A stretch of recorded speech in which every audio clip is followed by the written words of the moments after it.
ಜ್ಞಾನಧ್ವನಿ ಕೇಳುಗರಿಗೆ ನಮಸ್ಕಾರ. ದೇವುಡು ಅವರ ಮಹಾದರ್ಶನ, ಮಹರ್ಷಿ ಯಾಜ್ಞವಲ್ಕ್ಯರ ದಿವ್ಯ ಚರಿತ್ರೆ. ಕೊನೆಯ ದಿನಗಳು. ದೇವರಾತನು ಪಯೋವ್ರತವನ್ನು ಆರಂಭಿಸಿ 9 ತಿಂಗಳಾಯಿತು. ದೀಕ್ಷೆಯನ್ನು ಬಿಟ್ಟಿದ್ದಾನೆ. ಗಡ್ಡವೂ ಶಿಖೆಯೂ ಬೆಳೆದು ಅಷ್ಟಷ್ಟು ಉದ್ದವಾಗಿದೆ. ಹಾಗೆಂದು ರೂಪವು ಘೋರವಾಗಿಲ್ಲ, ಮುಖವು ಸೌಮ್ಯವಾಗಿದೆ. ಎಲ್ಲದಕ್ಕಿಂತ ಹೆಚ್ಚಾಗಿ ಕಣ್ಣಿನಲ್ಲಿ ದೃಷ್ಟಿ ಪ್ರಶಾಂತವಾಗಿದೆ. ಆದರೂ ಅಲ್ಲಿ ಏನೋ ಒಂದು ಅಲೌಕಿಕತೆ. ತನ್ನ ಕಳೆದು ಹೋದ ರತ್ನವನ್ನು ಹುಡುಕುತ್ತಿರುವವನಂತೆ ಏನೋ ಒಂದು ಹುಡುಕುವ ನೋಟ. ಭಗವಾನರ ಜೊತೆಯಲ್ಲಿರುವಾಗ ಕಣ್ಮುಚ್ಚಿಕೊಂಡು ಮೌನವಾಗಿ ಕುಳಿತಿರುತ್ತಾನೆ. ಒಬ್ಬನೇ ಇದ್ದಾಗ ಕಣ್ಣು ಬಿಟ್ಟಿರುವಾಗ ಏನಾದರೂ ವ್ಯಾಪಾರ ಮಾಡುತ್ತಿರುತ್ತಾನೆ. ಸಾಮಾನ್ಯವಾಗಿ ಒಂದು ಕೈಯನ್ನು ಅಡ್ಡವಾಗಿಟ್ಟು ಹೀಗೆ ಕಾಮವು ತಡೆದುಕೊಂಡಿದೆ. ಆದರೆ ಅದು ಪ್ರವಾಹಕ್ಕೆ ಅಡ್ಡವಾಗಿಟ್ಟ ಕೈಯಂತೆ. ಕೈ ಅಡ್ಡವಾದರೆ ಪ್ರವಾಹವು ತಡೆದೀತೆ. ಹಾಗೆ ಖಂಡವು ಅಖಂಡವಾಗುವುದಕ್ಕೆ ಅಡ್ಡಲಾಗಿರುವುದು ಕಾಮ. ಒಮ್ಮೆ ಖಂಡವು ಅಖಂಡದ ಕಡೆಗೆ ತಿರುಗಿದರೆ, ಖಂಡವು ತಾನು ಅಖಂಡವಾಗಬೇಕೆಂದು ನಿಜವಾಗಿ ಸಂಕಲ್ಪಿಸಿದರೆ ಆಗ ಕಾಮವು ಏನು ತಡೆದೀತು? ಅಲ್ಲದೆ ಖಂಡವು ತಿಳಿಯದು ತಾನೇ ಅಖಂಡವೆಂದು. ಅದರಿಂದ ಈ ಕಾಮದ ಹೊಡೆತ, ಆಡಳಿತ ಎಂದು ಕಿಲಕಿಲ ನಗುತ್ತಾನೆ. ಅಲಂಬಿನಿಯು ಬರುವುದು ತನಗೆ ಸ್ನಾನಕ್ಕೆ ನೀರು ಕೊಡುವುದಕ್ಕೆ ಎಂದು ಒಂದು ಸಿದ್ಧಾಂತ ಅವನದು. ಆಕೆಯು ಯಾವಾಗ ಬರಲಿ, ಏನು ಸ್ನಾನಕ್ಕೆ ಹೊತ್ತಾಯಿತೇನು ಎನ್ನುತ್ತಾನೆ. ಸ್ನಾನ ಮಾಡಿದರೆ ಅಭ್ಯಾಸ ಬಲದಿಂದ ನಿತ್ಯಕರ್ಮ ಅಗ್ನಿಹೋತ್ರಗಳನ್ನು ಮಾಡುತ್ತಾನೆ. ಆದರೆ ಆಹಾರ ವಿಚಾರದಲ್ಲಿ ಮಾತ್ರ ಬಹು ಕಟ್ಟುನಿಟ್ಟು. ಹಾಲು ಅಲ್ಲದೆ ಇನ್ನೇನೂ ತೆಗೆದುಕೊಳ್ಳುವುದಿಲ್ಲ. ಒಂದೊಂದು ದಿನ, ಆಲಂಬಿನಿ, ನಾನು ಹಾಲನ್ನು ಮಾತ್ರ ತೆಗೆದುಕೊಳ್ಳುವುದೇಕೆ ಗೊತ್ತೇ? ನಾವು ತೆಗೆದುಕೊಂಡ ಆಹಾರವು 3 ಪಾಲಾಗುತ್ತದೆ. ಒಂದು ಭಾಗವು ದೇಹಕ್ಕೆ ಬೇಡವಾಗಿ ಮಲವಾಗಿ ಹೊರಬಂದು ಬಿಡುತ್ತದೆ. ಇನ್ನೊಂದು ಭಾಗವು ಸೂಕ್ಷ್ಮವಾಗಿ ರಕ್ತವಾಗಿ ಭಾಗಗಳನ್ನು ತಟ್ಟುತ್ತದೆ. ಅದಕ್ಕಿಂತ ಸೂಕ್ಷ್ಮವಾದ ಭಾಗವೂ ಮನಸ್ಸನ್ನು ಸೇರುತ್ತದೆ. ಅದರಿಂದ ಆಹಾರ ಶುದ್ಧಿಯಿಂದ ಸತ್ವಶುದ್ಧಿ, ಸತ್ವಶುದ್ಧಿಯಿಂದ ಮನಃಶುದ್ಧಿ. ಅದರಿಂದ ನೋಡು, ಮನಸ್ಸು ಶುದ್ಧವಾಗಿರಬೇಕು ಎನ್ನುವವನು ಆಹಾರ ಶುದ್ಧಿಯ ಕಡೆ ಸಂಪೂರ್ಣ ಲಕ್ಷ್ಯ ಕೊಡಬೇಕು ಎನ್ನುತ್ತಾನೆ. ಇನ್ನೊಂದು ದಿವಸ ತಾನೇ ಆಲಂಬಿನಿಯನ್ನು ಕರೆದು, ಅನ್ನು ಆಲಂಬಿನಿ, ಈ ಕರ್ಮಗಳೆಲ್ಲ ನಮಗೆ ನಾನಾ ವಿಧವಾದ ಸ್ವರ್ಗಗಳನ್ನು ತಂದುಕೊಡುವುದು ನಿಜ. ಅವು ಹೇಗೆ ಬರುವುದು? ಈ ಕರ್ಮಗಳು ಪುಣ್ಯಗಳಾದುದರಿಂದ. ಒಂದು ವೇಳೆ ನಮ್ಮ ಕರ್ಮ ಪಾಪವಾಗಿತ್ತು ಎನ್ನು, ಆಗ ಏನಾಗಬೇಕು? ಪಾಪಲೋಕಗಳು ಬರಬೇಕು. ನಾವು ಒಂದು ಕರ್ಮ ಮಾಡಿದರೆ ಅದಕ್ಕಿಂತ ವಿರುದ್ಧವಾದ ಮತ್ತೊಂದು ಫಲವು ಬರುವುದೂ ಉಂಟೇನು? ದಾರಿ ನಡೆದರೆ ಹೊಟ್ಟೆ ತುಂಬುವುದೂ ಉಂಟೇನು? ಹೀಗಿರಲು ಕರ್ಮ ಮಾಡಿದರೆ ಬ್ರಹ್ಮ ಸಿಕ್ಕುವುದೇ? ಜೋಳ ಗೋಧಿ ಬೆಳೆದೀತೆ, ಹಾಗೆಂದು ಕರ್ಮವನ್ನು ಮಾಡದಿರುವುದೆಂತು? ಕರ್ಮ ಮಾಡುವ ಹಾಗಿಲ್ಲ. ಕರ್ಮ ಮಾಡದಿದ್ದರೆ ದೇಹ ಕೇಳಬೇಕಲ್ಲ. ಅದರಿಂದ ಕರ್ಮ ಮಾಡಲೇಬೇಕು ಎನ್ನು. ನೋಡು ಆಲಂಬಿನಿ, ಸಿಕ್ಕಿತು ಗುಟ್ಟು. ಕರ್ಮ ಆಹಾರದ ಹಾಗೆ. ಇನ್ನು ಬಿಡು, ದೇಹದ ರಕ್ಷಣೆಗೆ ತಿನ್ನುವ ಆಹಾರ ಬೇರೆ, ಬೊಜ್ಜು ಬೆಳೆಸಿಕೊಳ್ಳುವುದಕ್ಕೆ ಎಮ್ಮೆ ತಿಂದ ಹಾಗೆ ತಿನ್ನುವ ಆಹಾರ ಬೇರೆ ಅಲ್ಲವೇ? ಹಾಗೆ ಕರ್ಮ ಎನ್ನುವನು. ಆಲಂಬಿನಿಗೆ ಇದೇನು, ಇವರಿಗೇನಾದರೂ ಹುಚ್ಚು ಹಿಡಿಯಿತೋ? ಅಥವಾ ಹುಚ್ಚು ಹಿಡಿಯುವುದರ ಮೊದಲ ಗುರುತುಗಳಾಗಿ ಹೀಗೆ ಹುಚ್ಚು ಮಾತನಾಡುವರೋ ಎನ್ನಿಸುವುದು. ಅದು ಆತನಿಗೆ ಹೇಗೋ ತಿಳಿದು ಹೋಗುವುದು. ಕೂಡಲೇ ಆತನು ನಕ್ಕು, ನನಗೆ ಹುಚ್ಚು ಹಿಡಿಯಿತು ಎಂದುಕೊಳ್ಳುವೆಯೋ? ಹುಚ್ಚನಿಗೂ ಜಾಣನಿಗೂ ಏನು ವ್ಯತ್ಯಾಸ? ಇತರರಿಗೆ ಬೇಕಾದ ಮಾತುಗಳನ್ನೇ ಆಡಿಕೊಂಡು ಏನಾದರಾಗಲಿ ಇತರರನ್ನು ತೃಪ್ತಿಪಡಿಸಬೇಕು ಎಂದು ತನ್ನ ವ್ಯವಹಾರವನ್ನೆಲ್ಲ ಆ ಕಡೆಗೆ ತಿರುಗುವಂತೆ ಮಾಡಿಕೊಂಡವನು ಜಾಣ. ಅದಲ್ಲದೆ ತನಗಾಗಿ ತಾನು ಒಳಗೆ ಆಡಿಕೊಳ್ಳುವ ಮಾತುಗಳನ್ನು ಇನ್ನೊಬ್ಬರ ಹಂಗಿಲ್ಲದೆ ಆಡುವವನು ಹುಚ್ಚ. ನಿಜವಾಗಿ ನೋಡಿದರೆ ಈ ಜಗತ್ತಿನಲ್ಲಿ ಇತರರಿಗಾಗಿ ತನ್ನನ್ನು ಬಲಿ ಮಾಡಿಕೊಂಡು ತನ್ನನ್ನು ಅಷ್ಟು ಕುಗ್ಗಿಸಿಕೊಂಡವನು ಹುಚ್ಚನೋ? ಇತರರ ಗೋಚು ಬೇಡವೆಂದು ತನಗೆ ತೋರಿದ ಹಾಗೆ ಇರುವವನು ಹುಚ್ಚನೋ? ನಾನು ಹೇಳುವುದು ನಿನಗೆ ಗೊತ್ತಾಗದೆ ಹೋದರೆ ನಿನ್ನ ಮಗ ಆ ಭಗವಾನ ಇದ್ದಾನಲ್ಲ, ಆತನನ್ನು ಕೇಳು. ಏನು ಮಾಡಲಿ? ನನಗೆ ಬೇಕಾದುದು ಅವನಲ್ಲಿ ಇದೆ. ಅವನು ಕೊಡುವುದಕ್ಕೆ ಇನ್ನೂ ಮನಸ್ಸು ಮಾಡಿಲ್ಲ. ಹಾಗೆಂದು ಕೊಡದವನಲ್ಲ. ಇರಲಿ, ಯಾವತ್ತಾದರೂ ಕೊಟ್ಟೆ ಕೊಡಬೇಕು, ಕೊಡುತ್ತಾನೆ ಎನ್ನುವನು. ಆಲಂಬಿನಿಯು ಹೌದು ಹೌದು, ನಿಮಗೆ ಇಲ್ಲದುದು ಇನ್ನು ಯಾರಿಗೆ ಎನ್ನುವಳು. ದೇವರಾತನು ದೊಡ್ಡದಾಗಿ ನಕ್ಕು, ನಾನು ಆಶ್ರಮಕ್ಕೆ ಬಂದುದೇ ಅದಕ್ಕೆ. ಆಲಂಬಿನಿ, ಗಂಗಾ ಯಮುನಾ ಸಂಗಮದಲ್ಲಿ ಪ್ರಾಣ ಬಿಟ್ಟರೆ ಮುಕ್ತಿಯಂತೆ. ಹಾಗೆ ಈತನ ಸನ್ನಿಧಾನವೇ ನನಗೆ ಸಂಗಮ. ಏನು ಹೇಳುತ್ತೀಯೇ ಎನ್ನುವನು.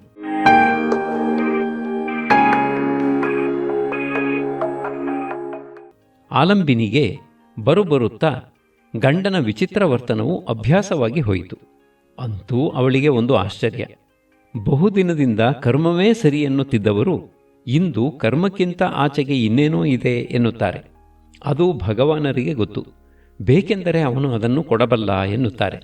ಅದೇನು, ನಾನು ಏಕೆ ಅದನ್ನು ಪಡೆಯಬಾರದು? ಈಗ ಆಕೆಯೂ ಗಂಡನಂತೆ ಪಯೋವ್ರತದಲ್ಲಿದ್ದಾಳೆ. ಆಕೆಗೆ ಒಂದು ಆಶೆ ಇತ್ತು, ಮೊಮ್ಮಗನನ್ನು ಎತ್ತಿಕೊಳ್ಳಬೇಕೆಂದು. ಈಗ ಅದೂ ಇಲ್ಲ. ಅದು ಹೇಗೋ ಆ ಆಸೆಯು ಕಾದ ನೆಲದ ಮೇಲೆ ಬಿದ್ದ ಮಳೆಯ ನೀರಿನಂತೆ ಇಂಗಿ ಹೋಗಿತ್ತು. ತಾನೇ ತಾನಾಗಿರುವ ಗಂಡನ ಚಿಂತೆಯಲ್ಲಿ ಇನ್ನೂ ಯಾವ ಆಸೆ ತಾನೇ ಉಳಿದೀತು? ಒಂದು ದಿನ ಭಗವಾನರು ತಾವಾಗಿ ತಾಯಿಯನ್ನು ಹುಡುಕಿಕೊಂಡು ಬಂದರು. ಅಮ್ಮ, ನಿನಗೆ ದೇವತೆಗಳು ಒಂದು ವರವನ್ನು ಕೊಟ್ಟಿದ್ದಾರೆ ಎಂದರು. ಆಕೆಗೆ ಗಂಡನು ಹೇಳುತ್ತಿದ್ದ, ಅವನು ಬೇಕೆಂದರೆ ಅದನ್ನು ಕೊಡಬಲ್ಲ ಎನ್ನುತ್ತಿದ್ದುದು ನೆನಪಾಗಿ, ಅಗತ್ಯವಾಗಿ ಆಗಲಿ ಕೊಡಪ್ಪ ಎಂದು ಮಡಿಲನ್ನು ನುಡ್ಡಿದರು. ದೇವತೆಗಳು ನಿನಗೆ ಸ್ವೇಚ್ಛಾಮರಣವೆಂಬ ವರವನ್ನು ಕೊಟ್ಟಿರುವರು. ಹಾಗೆಂದರೇನಪ್ಪ? ನೋಡಮ್ಮ, ಮರಣವು ಕಾಲಕರ್ಮ ಸಂಯೋಗದಿಂದ ಸಂಭವಿಸುವುದು. ಅದು ತಪ್ಪಿ ನೀನು ಬೇಕೆಂದಾಗ ಕಾಲಕರ್ಮಗಳು ಮೃತ್ಯುವನ್ನು ತಂದೊಡ್ಡುವುವು ಎಂದರೆ ಆಗ ಏನಾಗುವುದು? ನೋಡಮ್ಮ, ಕಾಲ ಬಂದಾಗ ಈ ಶರೀರದಲ್ಲಿರುವ ಜೀವನು ಈ ಶರೀರವನ್ನು ಬಿಟ್ಟು ಹೊರಟು ಹೋಗುವನು. ಆಗ ಅವನಿಗೆ ಕಾಮವಿಲ್ಲದಿದ್ದರೆ ಮುಕ್ತನಾಗುವನು. ಸಕಾಮನಾಗಿದ್ದರೆ ಯಥಾಕಾಮನಾಗಿ ಲೋಕಗಳನ್ನು ಪಡೆಯುವನು. ಇದೇ ಏನು ಅವರು ಹೇಳುವುದು? ಅವರು ಪದೇ ಪದೇ ಬೇಕೆಂದರೆ ನಿನ್ನ ಮಗ ಭಗವಾನ್ ಕೊಡಬಲ್ಲ, ಕೊಡುತ್ತಾನೆ ಎನ್ನುತ್ತಾರೆ. ಇದೇ ಏನು ಅವರು ಹೇಳುವುದು? ಭಗವಾನರು ನಗುತ್ತಾ, ಇರಬಹುದು, ನೀನು ಅದನ್ನೆಲ್ಲ ಹಚ್ಚಿಕೊಳ್ಳಬೇಡ. ನನ್ನನ್ನು ಮಗನಾಗಿ ಹೆತ್ತೆ, ನನಗೆ ಈ ಜನ್ಮವನ್ನು ಕೊಟ್ಟೆ. ಅದರಿಂದ ನಿನಗೆ ಬೇಕಾದ ಲೋಕಗಳು ಉಂಟು. ನಿನಗೆ ಬೇಕಾದುದನ್ನು ಕೇಳು. ನೀನು ಕೇಳುವುದಕ್ಕಿಂತ ಮುಂಚೆ ದೇವತೆಗಳು ಅಸ್ತು ಎನ್ನುತ್ತಾರೆ. ನೋಡು ಮಗನೇ, ಈಚೆಗೆ ಅವರಿಗೆ ದೇಹವೂ ಸೊರಗುತ್ತಾ ಬಂದಿದೆ. ಅದರಿಂದ ನನಗಾಗುತ್ತಿರುವ ದಿಗಿಲು ಅಷ್ಟು ಇಷ್ಟು ಎಂದು ಹೇಳಲಾರೆ. ಸಾಲದೆ ಆ ದಿಗಿಲನ್ನು ಕುರಿತು ನಾನು ಯಾರ ಹತ್ತಿರ ಹೇಳಿಕೊಳ್ಳಬೇಕು? ಅಥವಾ ನಾವು ಹೇಳಿಕೊಂಡೆವು, ಕೇಳಿದವರೇನಾದರೂ ನಮ್ಮ ಅದೃಷ್ಟವನ್ನು ಬದಲಾಯಿಸುವರೋ ಎಂದು ಇದುವರೆಗೂ ಸುಮ್ಮನಿದ್ದೆ. ಇವತ್ತು ಏನಾದರೂ ಆಗಲಿ ನಿನ್ನ ಹತ್ತಿರ ಬಂದು ಹೇಳುವುದು ಎಂದು ಮನಸ್ಸು ಮಾಡಿದೆ. ನೀನೇ ಬಂದು ಸ್ವೇಚ್ಛಾಮರಣಿಯಾಗೆಂದು ದೇವತೆಗಳು ವರವನ್ನು ಕೊಟ್ಟಿದ್ದಾರೆಂದು ಹೇಳಿದೆ. ನೋಡು, ನನಗಿರುವ ಆಸೆ ಎರಡು. ಒಂದು, ಮುತ್ತೈದೆಯಾಗಿ ಸಾಯಬೇಕು, ಅವರ ಮುಂದೆ ಕಣ್ಮುಚ್ಚಿಕೊಳ್ಳಬೇಕು. ಹಾಗೆಂದು ಅವರನ್ನು ಇನ್ನೊಬ್ಬರ ಕೈಯಲ್ಲಿ ಕೊಟ್ಟು ಸಾಯಲಾರೆ. ಅದರಿಂದ ಈಗ ನೀನು ಹೇಳಿದ ಸ್ವೇಚ್ಛಾ ಮರಣವಾಗಲಿ. ಆದರೆ ಅವರು ಹೋಗುವ ಕಾಲಕ್ಕೆ ಒಂದು ಮುಹೂರ್ತ ಮುಂಚೆ ನನ್ನ ಮರಣವಾಗಲಿ. ಇದು ಒಂದು ಆಸೆ. ಹಾಗೇ ಆಗುವುದು. ಇನ್ನೊಂದಾಸೆ, ಅಬ್ಬಾ, ಎದೆಗೆ ನಾಟಿದ್ದ ಶೂಲ ತೆಗೆದಂತೆ ಆಯಿತು. ನಿನ್ನ ಮಾತಿನಿಂದ ನನಗೆ ಎಷ್ಟೋ ಹಗುರವಾದ ಹಾಗೆ ಆಯಿತು. ಇನ್ನು ಸಂತೋಷದಿಂದ ಕೇಳುತ್ತೇನೆ. ಅಲ್ಲಿ ನಿನ್ನ ದೇವತೆಗಳನ್ನು ಕೇಳು, ಅದನ್ನು ಕೊಡಲಿ, ಆಮೇಲೆ ನನ್ನ ಬಾಯಲ್ಲಿ ಹೇಳಿಸಲಿ. ಆಗಲಮ್ಮ, ದೇವತೆಗಳು ನಡೆಸಿಕೊಡುವರು, ಹೇಳು. ನೋಡು ಮಗನೇ, ನನಗೆ ಗಂಡನ ಮೇಲೆ ಎಷ್ಟು ಆಸೆ ಎಂದರೂ ಎಂದುಕೋ, ಸತ್ತ ಮೇಲೂ ಅವರು ಎಲ್ಲಿರುತ್ತಾರೋ ಅಲ್ಲೇ ನಾನೂ ಇರಬೇಕು. ಇದು ನನ್ನ ಆಸೆ.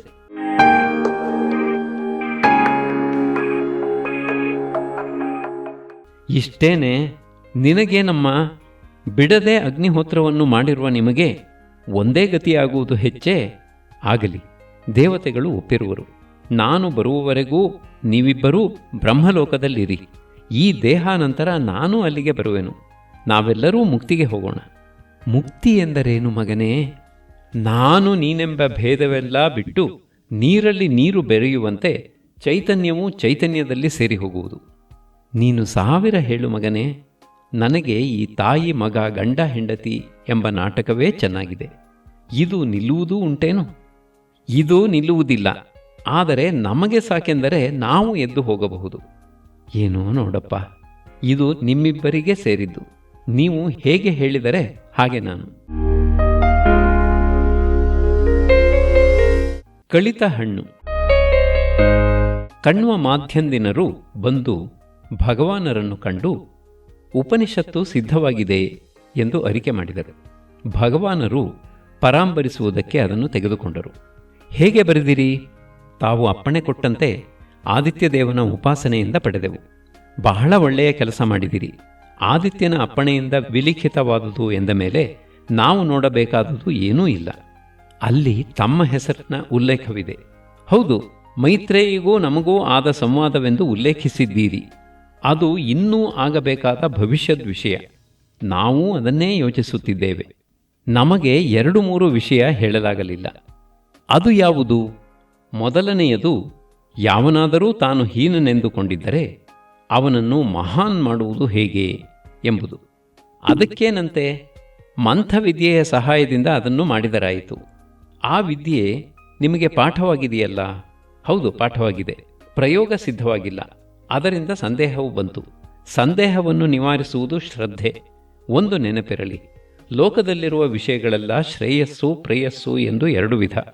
ಲೋಕದಲ್ಲಿ ಆಸಕ್ತಿಯನ್ನು ಹೆಚ್ಚು ಮಾಡುವುದೆಲ್ಲ ಪ್ರೇಯಸ್ಸು, ಆತನಲ್ಲಿ ಅಭಿರುಚಿಯನ್ನು ಬೆಳೆಸುವುದೆಲ್ಲ ಶ್ರೇಯಸ್ಸು. ಮನೋದೌರ್ಬಲ್ಯದಿಂದ, ಶ್ರದ್ಧಾರಾಹಿತ್ಯದಿಂದ ಮಾನವನು ಪ್ರೇಯಸ್ಸನ್ನು ಹಿಡಿಯುವನು. ಮನೋಬಲದಿಂದ, ಶ್ರದ್ಧೆಯಿಂದ ಮಾನವನು ಪ್ರೇಯಸ್ಸನ್ನು ಹಿಡಿಯುವನು. ಪ್ರೇಯೋ ಮಾರ್ಗದಲ್ಲಿ ಉತ್ತರೋತ್ತರ ಪ್ರಧಾನವು, ಶ್ರೇಯೋ ಮಾರ್ಗದಲ್ಲಿ ಪೂರ್ವ ಪ್ರಧಾನವು. ಅದರಿಂದ ಶ್ರದ್ಧಾವಂತರಿಗೆ ಇತರರಿಗೆ ಶ್ರದ್ಧೆಯುಂಟಾಗಲೆಂದು ಮಧುವಿದ್ಯೆಯಲ್ಲಿ ವಂಶವನ್ನು ಹೇಳಿದಂತೆ ಈ ಮಂಥವಿದ್ಯೆಗೂ ವಂಶವನ್ನು ಬರೆಯಿರಿ. ಎಲ್ಲವೂ ಸರಿಯಾಗುವುದು. ಮನುಷ್ಯನು ಮಹಾನ್ ಆದಲ್ಲದೆ ಅವನು ಆತ್ಮವಿದ್ಯೆಯನ್ನು ಹಿಡಿಯಲಾರನು. ಆತ್ಮವಿದ್ಯೆಯನ್ನು ಹಿಡಿದವನು ಮಹಾನ್ ಆಗುವನು. ಆಯಿತು. ಇನ್ನೊಂದು, ನಮಗಿಂತ ಹೆಚ್ಚಿನ ಮಗನಾಗಬೇಕಾದರೆ ಏನು ಮಾಡಬೇಕು? ಇದು ಒಳ್ಳೆಯ ಪ್ರಶ್ನೆ. ಆದರೆ ವೇದಪುರುಷನು ಇದನ್ನು ಇತ್ಯರ್ಥ ಮಾಡಿದ್ದಾನೆ. ಅದನ್ನು ನಾಥಮೌದ್ಗಲ್ಯ, ಕುಮಾರಹಾರೀತ, ಉದ್ದಾಲಕ ಆರುಣಿಗಳು ಬಲ್ಲರು. ಅವರನ್ನು ಅನುಸಂಧಾನ ಮಾಡಿ ಅವರಿಂದ ತಿಳಿದುಕೊಳ್ಳಿ. ಒಟ್ಟಿನಲ್ಲಿ ಅರ್ಥವಿಷ್ಟೇ: ಪತಿಯು ಪತ್ನಿಯಲ್ಲಿ ಪುತ್ರನನ್ನು ಪಡೆಯುವನು. ಅದರಿಂದ ಆಕೆಯ ವಿಚಾರದಲ್ಲಿ ಈತನು ಹೇಗೆ ನಡೆದುಕೊಳ್ಳುವನು ಎಂಬುದು ಮುಖ್ಯ. ಆಕೆಯನ್ನು ದಾಸಿಯಂತೆ ನಡೆಸಿಕೊಂಡರೆ ಪುತ್ರನು ದಾಸೀಪುತ್ರನಾಗುವನು. ಹಾಗಿಲ್ಲದೆ ತಾನು ವೀರನೆಂಬ ಅಭಿಮಾನದಿಂದ ಆಕೆಗೆ ವೀರಪತ್ನಿ ಎಂಬ ಅಭಿಮಾನವು ಹುಟ್ಟುವಂತೆ ಮಾಡಿಕೊಂಡು ಆಕೆಯಲ್ಲಿ ಮಗನನ್ನು ಪಡೆದರೆ ಅವನು ವೀರಪುತ್ರನಾಗುವನು. ಉಪನಿಷತ್ತು ಆಗಬೇಕಾದರೆ ಅದು ಮಾಡಿ ನೋಡಿದವರಿಂದ ಕಲಿತ ವಿದ್ಯೆ ಆಗಬೇಕು. ಇನ್ನೇನು ಹೇಳಿ. ಕಣ್ವ ಮಾಧ್ಯಂದಿನರು ಎದ್ದು ನಮಸ್ಕಾರ ಮಾಡಿದರು. ಅಪ್ಪಣೆ ಪಡೆದು ಹೊರಟು ಹೋದರು.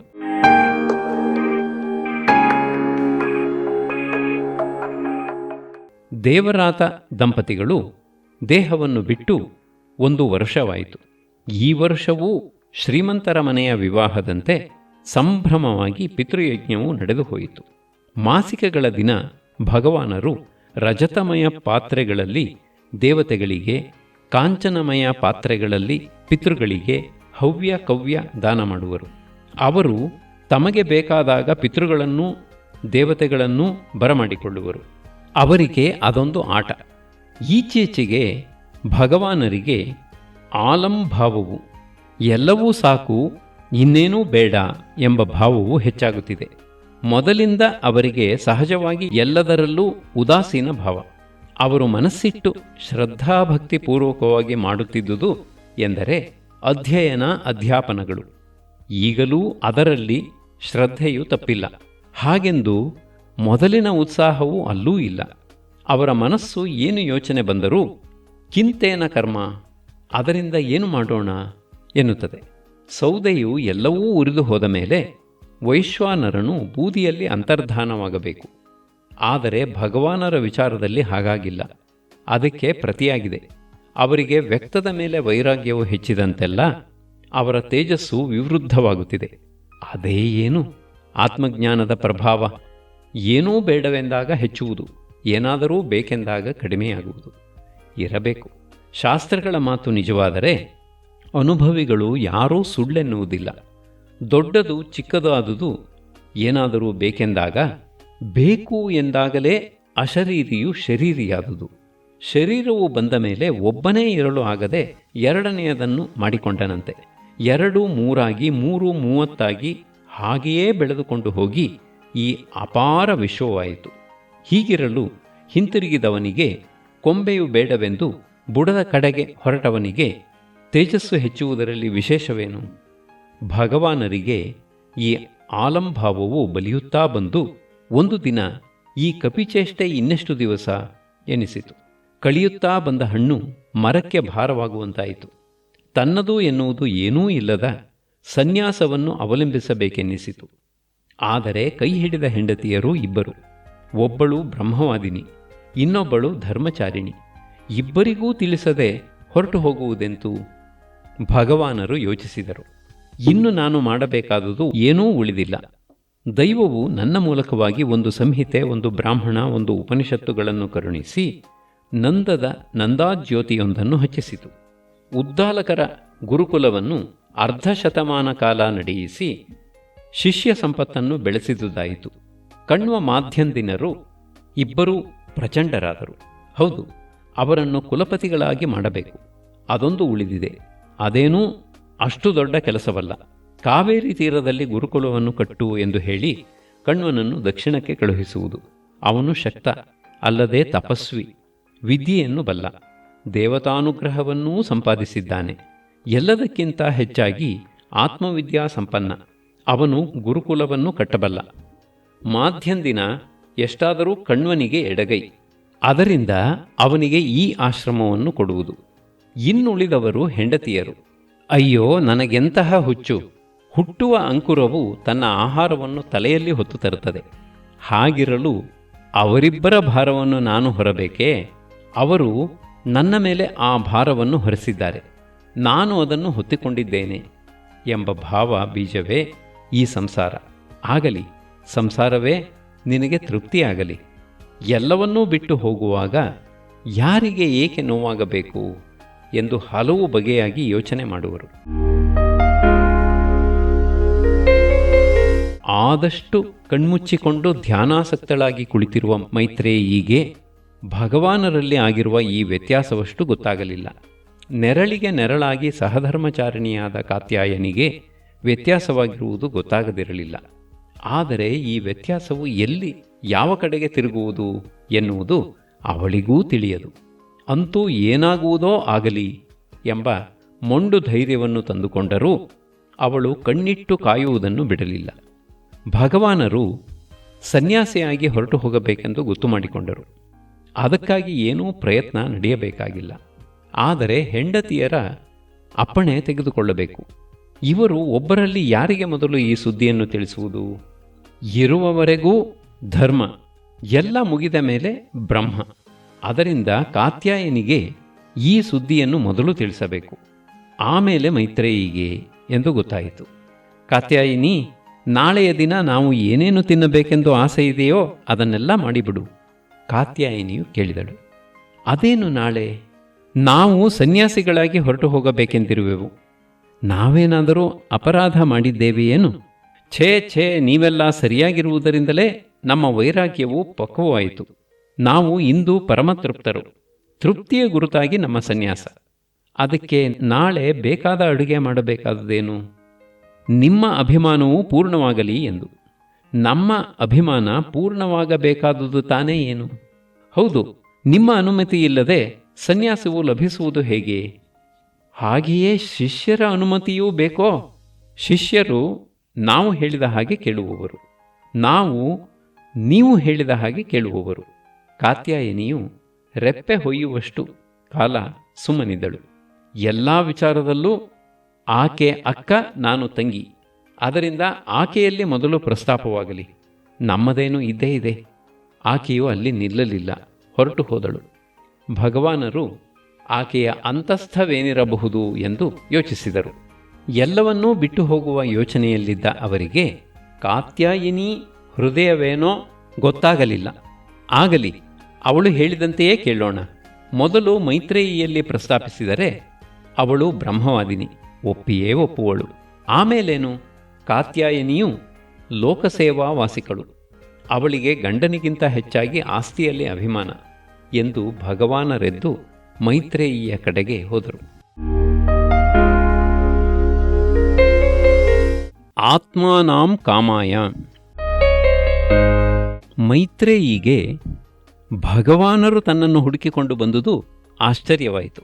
ಎದ್ದು ನಿಂತುಕೊಂಡು ಸ್ವಾಗತಿಸಿದಳು. ಭಗವಾನರು ತಾವೇ ಮಾತಾಡಿದರು. ಮೈತ್ರೇಯಿ, ನಾನು ಕೊನೆಯ ಆಶ್ರಮವನ್ನು ವಹಿಸುವೆನು, ಅನುಮತಿಯನ್ನು ಕೊಡು. ನೀನು ಬೇಕೆಂದರೆ ನಿನಗೂ ಕಾತ್ಯಾಯನಿಗೂ ಆರ್ಥಿಕ ಸಂಬಂಧವಿಲ್ಲದಂತೆ ಎಲ್ಲವನ್ನೂ ವ್ಯವಸ್ಥೆ ಮಾಡಿ ಹೋಗುವೆನು. ಮೈತ್ರೇಯಿಯು ಸಮಾಧಾನದಿಂದ ಕೇಳಿದಳು. ಭಗವಾನರು ಈ ಯೋಚನೆ ಮಾಡಲು ಕಾರಣವೇನು? ಇಷ್ಟೇ ಮೈತ್ರೇಯಿ, ನಾನು ಅಮೃತತ್ವವನ್ನು ಪಡೆಯಬೇಕೆಂದು ಸನ್ಯಾಸವನ್ನು ಮಾಡುವೆನು. ಹಾಗೆಯೇ? ಅದೇನೋ ಅರ್ಥದ ಮಾತು ಹೇಳಿದಿರಿ. ನಾನು ಅದನ್ನು ಪಡೆದರೆ ನನಗೂ ಅಮೃತತ್ವವು ಲಭಿಸುವುದೇ? ಅದು ಹೇಗೆ ಆದೀತು ಮೈತ್ರೇಯಿ? ನಿನಗೆ ಅರ್ಥವೂ ಇದ್ದರೆ ಅರ್ಥವಂತರು ಪಡೆಯುವಂತೆ ನೀನೂ ದೇಹ ಸುಖವನ್ನು ಪಡೆಯಬಹುದು. ಅಮೃತತ್ವವು ಆತ್ಮನಿಗೆ ಸಂಬಂಧಿಸಿದುದು. ಅದನ್ನು ಅರ್ಥದಿಂದ ಪಡೆಯಲು ಸಾಧ್ಯವಿಲ್ಲ. ದೇವ, ನನಗೆ ಅಮೃತತ್ವವಲ್ಲದೆ ಇನ್ನೇನೂ ಬೇಕಿಲ್ಲ. ಅಲ್ಲದೆ ತಾವು ನನಗೆ ಅಭಿವಚನವನ್ನು ಕೊಟ್ಟಿದ್ದೀರಿ. ಅದರಂತೆ ತಾವು ನನಗೆ ಅಮೃತತ್ವವನ್ನು ಕೊಡದೆ ತಾವೆಂತೂ ಅದನ್ನು ಪಡೆದುಕೊಳ್ಳುವಿರಿ? ಮೊದಲು ನಿನಗೆ, ಆಮೇಲೆ ನನಗೆ ಮೈತ್ರೇಯಿ ಎಂದು ಮಾತು ಕೊಟ್ಟಿದ್ದೀರಲ್ಲವೇ? ನಿಜ ಮೈತ್ರೇಯಿ, ನಿನಗೆ ಇದುವರೆಗೆ ಹೇಳಿರುವುದನ್ನೆಲ್ಲ ಇಂದು ಮತ್ತೆ ಸಂಗ್ರಹಿಸಿ ಹೇಳುವೆನು ಕೇಳು. ಮೊದಲನೆಯದು, ಆತ್ಮನು ಅಮೃತವು, ಆತ್ಮನೇ ಅಮೃತನು. ಅದನ್ನು ನಂಬುವುದಕ್ಕೆ ಅಡ್ಡಿ ಇರುವುದು ಆತ್ಮನು ಬೇರೆ ನಾನು ಬೇರೆ ಎಂದುಕೊಂಡಿರುವುದು. ಯಾವನು ಆತ್ಮನು ಬೇರೆ ನಾನು ಬೇರೆ ಎನ್ನುವನೋ ಅವನು ತಿಳಿಯದವನು. ಅವನು ಮಾಡಿದುದೆಲ್ಲವೂ ಬೂದಿಯಲ್ಲಿ ಮಾಡಿದ ಹೋಮವಾಗುವುದು. ಹೀಗೆ ತಾನು ಬೇರೆ ಎಂದುಕೊಳ್ಳುವುದಕ್ಕೆ ಕಾಮನೆಯೇ ಕಾರಣವು. ಮೈತ್ರೇಯಿ, ನಾನು ನಿನ್ನನ್ನು ಪತ್ನಿಯೆಂದು ಅಂಗೀಕರಿಸಿರುವುದು, ನೀನು ನನ್ನನ್ನು ಪತಿಯೆಂದು ಅಂಗೀಕರಿಸಿರುವುದು ಆ ಕಾಮನೆಯಿಂದಲೇ. ಲೋಕದಲ್ಲಿರುವ ಪ್ರತಿಯೊಬ್ಬರೂ ತನಗಿಂತ ಪ್ರತ್ಯೇಕವಾದ ಏನೇನನ್ನೋ ಬಯಸುವವರಲ್ಲ. ಅದೆಲ್ಲದಕ್ಕೂ ಅವರವರ ಕಾಮನೆಯೇ ಕಾರಣವು. ಅಷ್ಟೇನು, ತಾನು ಪ್ರತ್ಯೇಕವಾಗಿರುವನು, ಅಪೂರ್ಣನಾಗಿರುವನು. ಆ ಅಪೂರ್ಣತೆಯು ಕಳೆಯುವುದಕ್ಕೆ ಇದು ಸಾಧನವೋ ಎಂದು ಏನನ್ನೋ ಕಾಮಿಸುವನು. ಪೂರ್ಣವು ತಾನೆಂಬುದನ್ನು ಮರೆತು ತಾನು ಅಪೂರ್ಣನೆಂದು ಗೊತ್ತಾದ ಮೇಲೆ, ಅದು ಅನುಭವಕ್ಕೆ ಬಂದ ಮೇಲೆ ಯಾರು ಏನನ್ನು ಕಾಮಿಸುವರು? ಎಲ್ಲವೂ ತಾನೇ ಆದಾಗ ಯಾವುದು ಬೇಕು, ಯಾವುದು ಬೇಡ, ಇದನ್ನು ಅನುಸಂಧಾನ ಮಾಡು. ಇದೇ ಪೂರ್ಣತ್ವವು, ಇದೇ ಅಮೃತತ್ವವು, ಇದೇ ಮಹಾದರ್ಶನವು. ಇದನ್ನು ಪಡೆಯದವನಿಗೆ ಬಹುದೊಡ್ಡ ಹಾನಿಯು, ಅವನ ಜನ್ಮವು ಅಸಾರ್ಥಕವು. ಇದನ್ನು ಪಡೆದವನಿಗೆ ಬಲು ದೊಡ್ಡ ಲಾಭವು, ಅವನ ಜನ್ಮವು ಸಾರ್ಥಕವು. ಅವನು ಕೃತಕೃತ್ಯನು, ಬ್ರಾಹ್ಮಣನು. ಮೈತ್ರೇಯಿಯು ಈ ಮಾತಿನಲ್ಲಿರುವ ಅರ್ಥವನ್ನು ಗ್ರಹಿಸುವುದಿರಲಿ, ಅನುಭವಿಸಿದಳು. ಕೊನೆಗೆ ಎದ್ದು ನಮಸ್ಕಾರ ಮಾಡಿ, ಈ ಮಾತುಗಳನ್ನು ಎಷ್ಟೋ ಸಲ ಭಗವಾನರಿಂದಲೇ ಕೇಳಿದ್ದೇನೆ, ಆದರೆ ಇಂದಿನಂತೆ ಅವು ನನ್ನನ್ನು ಗ್ರಹಿಸಿರಲಿಲ್ಲ ಎಂದಳು. ಸರಿ ಮೈತ್ರೇಯಿ, ನಾವು ಅದನ್ನು ಅರಸಿಕೊಂಡು ತಿರುಗುವ ಕಾಲವೊಂದು, ಅವು ನಮ್ಮನ್ನು ಅರಸಿಕೊಂಡು ಬರುವ ಕಾಲ ಇನ್ನೊಂದು. ಎರಡನೆಯದು ಕಾಲ ಕರ್ಮಗಳು ಪಕ್ವವಾದ ಕಾಲ. ಇದೇ ನನಗೆ ಈಗ ಬಂದಿರುವುದು. ಅದರಿಂದ ಸನ್ಯಾಸ. ತಾವು ಕೊಟ್ಟ ವರವನ್ನು ಇನ್ನೊಮ್ಮೆ ಕೊಡಬೇಕಾಯಿತು. ಹಾಗೆಂದರೆ ತಾವು ನೀನು ಮೊದಲು ಆಮೇಲೆ ನಾನು ಎನ್ನುತ್ತಿದ್ದಿರಿ. ಈಗ ತಾವು ಸನ್ಯಾಸ ತೆಗೆದುಕೊಳ್ಳುವುದಾಗಿ ಹೇಳುತ್ತಿದ್ದಿರಿ. ಅಲ್ಲಿಗೆ ಸನ್ಯಾಸದಲ್ಲಿ ತಾವು ಮೊದಲು ಎಂದಂತಾಯಿತು. ಹೆಂಗಸಿಗೆ ಸನ್ಯಾಸವಿಲ್ಲವಲ್ಲ? ಹಾಗಾದರೆ ತಮಗದು ಹೇಗೆ ಸಿದ್ಧಿಸುವುದು? ಭಗವಾನರಿಗೆ ಈಗ ಸಂಕಟಕ್ಕಿಟ್ಟುಕೊಂಡಿತು. ಏನು ಮಾಡಬೇಕು? ಸನ್ಯಾಸದಿಂದ ಆಗಬೇಕಾದುದೆಲ್ಲ ಆಗಿದೆಯೆಂದರೆ ಆಗ ತಾನು ಸನ್ಯಾಸ ಮಾಡಬೇಕಾದ ಅವಶ್ಯಕತೆ ಇಲ್ಲ. ಯೋಚಿಸಿದರು. ಕೊನೆಗೆ ಹೇಳಿದರು, ಮೈತ್ರೇಯಿ, ನೀನು ಈಗ ಮುಕ್ತಿಭಾಜನಳಾಗಿರುವೆ. ಮುಕ್ತಳೇ ಆಗಿ ಹೋದರೆ ಆಗ ನಾನು ಬೇಕಾದುದನ್ನು ಮಾಡಬಹುದಲ್ಲ? ನನಗೆ ಅರ್ಥವಾಗಲಿಲ್ಲ. ಈ ದೇಹವು ಪಂಚಭೂತಗಳಿಂದ ಆದುದು. ತನ್ಮಾತ್ರಗಳಿಂದ ಅಂತಃಕರಣವು, ಸ್ಥೂಲಭೂತಗಳಿಂದ ಶರೀರವೂ ಆಗಿರುವುದು. ಈ ಭೂತಗಳು ತನ್ಮಾತ್ರಗಳು ನಿನಗೆ ಅಪ್ಪಣೆಯನ್ನು ಕೊಟ್ಟು ನೀನು ಅಶರೀರನಾದ ಆತ್ಮನಲ್ಲಿ ಒಂದಾದರೆ ಎಂದು ನಾನು ಕೇಳಿದುದು. ಆಗ ಅನುಮತಿಯು ಬೇಕೇ ಇಲ್ಲವಾಗಲು ಯಾರನ್ನು ಅನುಮತಿ ಕೇಳುವುದು? ಸರಿ, ಕೊನೆಯ ಹಬ್ಬ. ಇಂದು ಆಶ್ರಮದಲ್ಲಿ ಭಗವತಿಯವರ ನೇತೃತ್ವದಲ್ಲಿ ನಾನಾ ಭಕ್ಷ್ಯ ಭೋಜ್ಯಗಳುಳ್ಳ ಅಡುಗೆಯಾಗುತ್ತಿದೆ. ಏನಾದರೂ ಭಗವಾನರು ವೈಶ್ವದೇವಕ್ಕೆ ಏಳುವ ವೇಳೆಗೆ ಎಲ್ಲ ಆಗಿರಬೇಕು. ಅದರಿಂದ ಅವಸರವಾಗಿ ಎಲ್ಲವೂ ನಡೆಯುತ್ತಿದೆ. ವೈಶ್ವದೇವವಾಯಿತು. ಈ ದಿನ ನಡುಮನೆಯಲ್ಲಿ ಎಲೆಗಳನ್ನು ಹಾಕಿದೆ. ಸುಳಿ ಬಾಳೆಲೆಗಳು, ದೊಡ್ಡ ದೊಡ್ಡ ಅಗ್ರಗಳು, ನಡುವೆ ಒಂದೆಲೆ, ಅದಕ್ಕೆ ಬಲಗಡೆ 3 ಎಲೆ, ಎಡಗಡೆ 2 ಎಲೆ. ಪ್ರತಿಯೊಂದರಲ್ಲೂ ಅಣಿಯಾದ ಪಂಚಭಕ್ಷ್ಯಗಳು, ಪಂಚಾನ್ನಗಳು ಪರಮಾನ ಸಸೂಪ ವ್ಯಂಜನವಾಗಿ ಬಡಿಸಲಾಗಿದೆ. ಒಂದೊಂದು ಬಾಳೆಯ ದೊನ್ನೆ ಹಾಕಿ ಅದರ ತುಂಬ ಸದ್ಯೋಘೃತ ಪಡಿಸಿದೆ. ರಾಜಧಾನಿಯಿಂದ ಗಾರ್ಗಿ ಜನಕರು ಬಂದಿದ್ದಾರೆ. ಅವರ ಮಿತ ಪರಿವಾರವೂ ಬರುತ್ತಿದೆ. ಭಗವಾನರು ನಡುಮನೆಗೆ ಬಂದು ನೋಡಿದರು.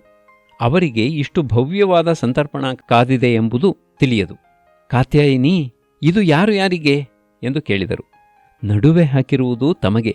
ಬಲಗಡೆ ಶಿಷ್ಯರು 3, ಎಡಗಡೆ ಬ್ರಹ್ಮವಾದಿನಿಯರಿಬ್ಬರು. ಗಾರ್ಗಿ ಬಾಯಿ ಹಾಕಿ ಕೇಳಿದರು. ಎಡಗಡೆ ಹೆಣ್ಣು ಶಿಷ್ಯರು, ಬಲಗಡೆ ಗಂಡು ಶಿಷ್ಯರು ಎನ್ನಬಾರದಾಗಿತ್ತೋ? ಭಗವತಿಯು ಜೊತೆಯಲ್ಲಿಯೇ ಉತ್ತರವಿತ್ತರು. ಒಬ್ಬರು ಶಿಷ್ಯರಾದರೂ ಹೆಂಡತಿ, ತಾವು ಶಿಷ್ಯರಾದುದು ಯಾವಾಗಲೋ ಗೊತ್ತಿಲ್ಲ. ಭಗವಾನರಿಗೆ ಸರ್ವಜ್ಞಾಭಿಷೇಕವಾದುದು ಲೋಕಕ್ಕೆ ಲೋಕವೇ ಶಿಷ್ಯವಾಗಿ ಹೋಯಿತು. ಭಗವಾನರು ಅದಕ್ಕೆ ಬಾಯಿ ಹಾಕಿದರು. ನಿಜ, ಆದರೆ ಜಗದ್ಗುರು ಪಟ್ಟವನ್ನು ನಾವು ಒಪ್ಪಿಲ್ಲ. ಕ್ಷಮಿಸುವುದಾದರೆ ಹೇಳುತ್ತೇನೆ, ತಮಗೆ ಯಾವುದೂ ಬೇಕಿಲ್ಲ, ಎಲ್ಲವೂ ಬೇಕಿರುವುದು ನಮಗೆ. ಪಟ್ಟದಾನೆಗೆ ಶೃಂಗಾರ ಮಾಡಿದ ಹಾಗೆ ನಮಗೊಬ್ಬ ಸರ್ವಜ್ಞರು ಬೇಕಿತ್ತು, ನಮಗೊಬ್ಬ ಜಗದ್ಗುರು ಬೇಕಿತ್ತು. ಅದಕ್ಕಾಗಿ ಮಹಾರಾಜರು ನಮಗೊಬ್ಬ ಸರ್ವಜ್ಞ ಜಗದ್ಗುರುಗಳನ್ನು ಕರುಣಿಸಿದರು. ಮೈತ್ರೇಯಿಯು ತನ್ನಷ್ಟಕ್ಕೆ ತಾನೇ ಹೇಳಿಕೊಂಡಳು. ಹೌದು, ಆತ್ಮನಃ ಕಾಮಾಯ ಸರ್ವಂ ಪ್ರಿಯಂ ಭವತಿ, ತನಗಾಗಿ ಎಲ್ಲವೂ ಬೇಕಾಗುವುದು. ಭಗವಾನರು ಹೇಳಿದರು. ಮತ್ತೆ ಮಹಾದರ್ಶನಕ್ಕೆ ಹೋಗುವನು ಎಂದು ಇಷ್ಟೆಲ್ಲ ಸಂಭ್ರಮಗಳು. ಕೈಯು ಬಡಿಸಿರುವ ಎಲೆಗಳನ್ನು ತೋರಿಸಿತು. ಮಹಾರಾಜರು ಕಕ್ಕಾಬಿಕ್ಕಿಯಾಗಿ ಎಂದರೆ ಎಂದು ಕೇಳಿದರು. ಭಗವತಿಯವರು ಹೇಳಿದರು, ನಾನು ಹೇಳುತ್ತೇನೆ ಕೇಳಿ. ಇವರು ಇಂದು ಪರಿವ್ರಾಜಕರಾಗಿ ಹೋಗುವರಂತೆ. ಅದಕ್ಕಾಗಿ ನಿನಗೆ ಬೇಕಾದ ಅಡುಗೆ ಬಡಿಸಿಬಿಡು, ನಿನ್ನ ಅಭಿಮಾನಕ್ಕೆ ಸಂತೋಷವಾಗಲಿ ಎಂದರು. ಈ ಶಿಷ್ಯರನ್ನು ಕರೆದು, ಕಣ್ವ, ನೀನು ದಕ್ಷಿಣ ದೇಶದಲ್ಲಿ ಕಾವೇರಿ ತೀರದಲ್ಲಿ ಒಂದು ಗುರುಕುಲವನ್ನು ಕಟ್ಟು ಎಂದರು. ಈ ಮಾಧ್ಯಂದಿನನಿಗೆ ಈ ಆಶ್ರಮವನ್ನೆಲ್ಲ ವಹಿಸಿದರು. ತಮ್ಮ ಅನುಮತಿಯನ್ನು ಕೋರಿದ್ದಾರೆ. ಅದು ಸಿಕ್ಕುತ್ತಲೂ ಜೈ ಶಂಕರ ಎಂದು ಹೊರಡುವುದರಲ್ಲಿದ್ದಾರೆ. ಗಾರ್ಗಿಯವರು ಹೇಳಿದರು, ಇದೆಲ್ಲ ನಮಗೆ ಗೊತ್ತೇ ಇರಲಿಲ್ಲ. ಮಹಾರಾಜನು ಹೇಳಿದನು, ನಮಗೆ ಪತ್ರ ಬಂದುದರಲ್ಲಿ ಈ ದಿನ ತಪ್ಪದೆ ಊಟಕ್ಕೆ ಬರಬೇಕು ಎಂದು ಮಾತ್ರ ಬರೆದಿತ್ತು. ಅದರಿಂದ ನಾನು ಗಾರ್ಗಿಯವರನ್ನು ಕರೆದುಕೊಂಡು ಆನೆಯ ಮೇಲೆ ಬಂದುಬಿಟ್ಟೆ. ಪರಿವಾರವು ಹಿಂದೆ ಬರುತ್ತಿದೆ. ಗಾರ್ಗಿಯವರು ಎದ್ದು ನಮಸ್ಕಾರ ಮಾಡಿದರು. ನನಗೆ ಒಂದು ವರ ಬೇಕು. ಮಹಾರಾಜ, ಕಣ್ವ, ಮಾಧ್ಯಂದಿನರು ನಮಸ್ಕಾರ ಮಾಡಿ ಒಂದೊಂದು ವರ ಬೇಡಿದರು. ಭಗವಾನರು ಭಗವತಿಯ ಮುಖ ನೋಡಿ, ನೀವು ಎಂದರು. ಆಕೆಯು ನಗುತ್ತಾ ಹೇಳಿದಳು, ಅವರೆಲ್ಲ ನಿಮಗೆ ಹೊರಗಿನವರು ಎಂದು ವರವನ್ನು ಕೇಳುತ್ತಿದ್ದಾರೆ. ನೀವು ನನ್ನನ್ನು ಕೇಳುತ್ತಿದ್ದೀರಿ. ಮೊದಲು ಅವರದೆಲ್ಲ ಇತ್ಯರ್ಥವಾಗಲಿ. ಭಗವಾನರು, ಆಗಬಹುದು, ನೀವು ನಿಮಗೆ ಏನೇನು ಬೇಕೋ ಕೇಳಿ ಎಂದರು. ಗಾರ್ಗಿಯವರು ಅಮೃತತ್ವವನ್ನು ಕರುಣಿಸಬೇಕೆಂದರು. ಮಹಾರಾಜನು, ಭಗವಾನರು ಕೊನೆಯವರೆಗೂ ನನ್ನ ದೇಶದಲ್ಲಿಯೇ ಇರಬೇಕು ಎಂದನು. ಕಣ್ವನು, ನನ್ನ ಗುರುಕುಲಕ್ಕೆ ಸಪತ್ನೀಯರಾಗಿ ಬಂದು ದರ್ಶನ ಕೊಟ್ಟು ಕೆಲಕಾಲ ನಮ್ಮ ಆತಿಥ್ಯವನ್ನು ಸ್ವೀಕರಿಸಿ ನಮ್ಮನ್ನು ಆಶೀರ್ವದಿಸಬೇಕು ಎಂದನು. ಮಾಧ್ಯಂದಿನನು, ಈ ಆಶ್ರಮದಲ್ಲಿ ಇನ್ನೂ ಕೆಲ ಕಾಲವಿದ್ದು ನನ್ನ ಆಡಳಿತವು ಸರಿಯೇ ತಪ್ಪೇ ಹೇಳಬೇಕು. ಸರಿಯೆಂದಾದರೆ ಸರಿ ಹೋಯಿತು, ಇಲ್ಲವಾದರೆ ಮತ್ತೆ ಆಶ್ರಮವನ್ನು ತಾವೇ ವಹಿಸಿಕೊಳ್ಳಬೇಕು ಎಂದನು. ಭಗವತಿಯವರು ಏನು ಹೇಳುವರು ಎಂದು ಭಗವಾನರು ಕೇಳಿದರು. ಆಕೆಯು ನಗುತ್ತಾ ಹೇಳಿದರು, ಇವರೆಲ್ಲರೂ ಕೋರುವ ಕೋರಿಕೆಗಳು ನೆರವೇರುವುದಾದರೆ ನಾವು ಈಗ ಸುಮ್ಮನಿದ್ದರಾಯಿತು. ಈ ದಿನ ಬೆಳಗ್ಗೆ ಯಜ್ಞೇಶ್ವರನನ್ನು ನನ್ನ ಗಂಡ ಮನೆಯಲ್ಲಿರುವಂತೆ ಅನುಗ್ರಹ ಮಾಡು ಎಂದು ಕೇಳಿಕೊಂಡೆ. ಆತನು ಕೃಪೆ ಮಾಡಿ ಇವರ ಬಾಯಿಂದ ಈ ಮಾತನ್ನಾಡಿಸಿದ್ದಾನೆ. ಭಗವಾನರು ಒಂದು ಗಳಿಗೆ ಸುಮ್ಮನಿದ್ದರು. ನಾವೆಲ್ಲಿದ್ದರೂ ಸದಾ ಬ್ರಹ್ಮಾನುಸಂಧಾನ ಮಾಡುವವರು. ನಮಗೆ ಯಾವ ದೇಶವಾದರೇನು? ಕಾತ್ಯಾಯಿನಿ, ಇವರಿಗೆಲ್ಲ ಅವರು ಕೋರಿದ ವರವನ್ನು ಕೊಡು ಎಂದರು. ಎಲ್ಲರೂ ಸಂತೋಷವಾಗಿ ಊಟಕ್ಕೆ ಕುಳಿತರು. ಭದ್ರಂ ಶುಭಂ ಮಂಗಳಂ.